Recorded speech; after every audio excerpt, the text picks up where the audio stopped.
March 17, 2026.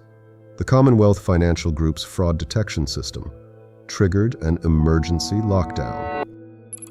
$1 billion in fraudulent home loan applications. Not a data breach, not ransomware. The documents were perfect to the public. This was just another piece of tech, a productivity hack praised by everyone on the internet. But behind closed doors, it was silently orchestrating the largest automated heist in history. Pay stubs with mathematically flawless tax withholdings. Bank statements with transaction histories spanning 18 months. Employment verification letters with pixel-perfect corporate letterheads. Every single one a fabrication. This wasn't organized crime. It was an open-source AI agent, downloaded by amateurs, running on consumer hardware. And it exploited something far more dangerous than a software vulnerability. It exploited the architecture of trust itself. Here is how a bank actually approves a loan. You submit documents, PDFs, scanned pay stubs. The bank's verification system runs optical character recognition. It parses metadata.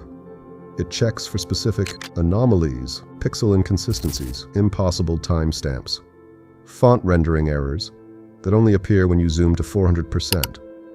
A human forger fails because they think in layers. They Photoshop a number. They adjust a date. But they leave digital fingerprints. The XIF data shows creation timestamps after the supposed transaction date. The PDF producer string reveals Adobe Acrobat, not the bank's actual document generation system. The compression artifacts do not match the statistical distribution of a genuine scan. For 2 decades, this worked. Static rules, deterministic checks, a fraud detection algorithm running at O of n complexity. One document, one verification pass, one decision. But that assumes the adversary is human. OpenClaw wasn't designed for fraud. It was an open-source research project, an autonomous agent framework for adversarial testing. The creators thought they were building a shield, a tool to harden defenses before the bad actors find them. But here is the problem with open-source weaponry. Anyone can download it. Someone gave OpenClaw a single instruction: generate an income statement that bypasses Commonwealth Financial Group's document verification system. What happened next wasn't simple forgery. It was algorithmic evolution. OpenClaw doesn't just generate a document, it iterates. First pass, it creates a synthetic pay stub using learned distributions from millions of legitimate documents. Second pass, it runs that document through a local simulation of the bank's OCR pipeline. Third pass, it identifies which specific pixels triggered fraud flags. Fourth pass, it regenerates, adjusting font kerning by 0.3 pixels, modifying JPEG compression ratios, spoofing metadata timestamps with nanosecond precision. Loop iteration 47.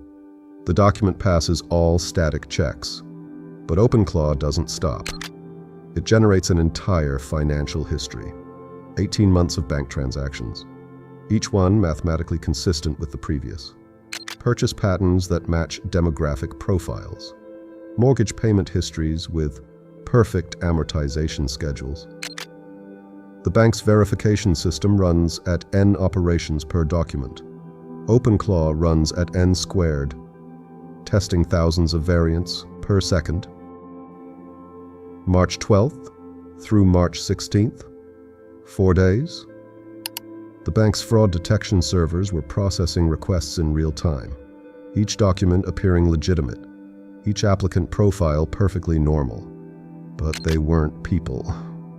They were algorithmic ghosts, synthetic identities with flawless credit histories, employment records at real companies, references that pointed to phone numbers connected to voice cloning services, By the time the bank's anomaly detection system flagged the statistical impossibility of this approval rate, the damage was done. Here is what makes this terrifying. The bank patched their OCR system. They updated their metadata checks. They deployed machine learning classifiers to detect synthetic document patterns. But OpenClaw is still on GitHub. You cannot patch an architecture problem. The vulnerability isn't a bug. It's not a SQL injection or a buffer overflow. It is the fundamental asymmetry between verification and generation.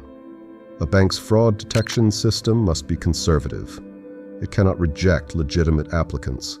It operates under regulatory constraints. It runs on legacy infrastructure with strict uptime requirements. An adversarial AI has none of those limitations. It can iterate millions of times. It can fail 99% of attempts and only need one to succeed. It operates in the domain of pure mathematics, where compute equals power. Right now, someone with a MacBook and an API key to a frontier language model has the computational resources to generate forgeries, indistinguishable from reality. The tools are open source. The models are accessible. The knowledge is distributed. This isn't a cybersecurity problem. It's an arms race between institutional verification systems running at human speed and adversarial generation systems running at machine speed. OpenClaw was the first exploit to demonstrate this at billion-dollar scale. It will not be the last.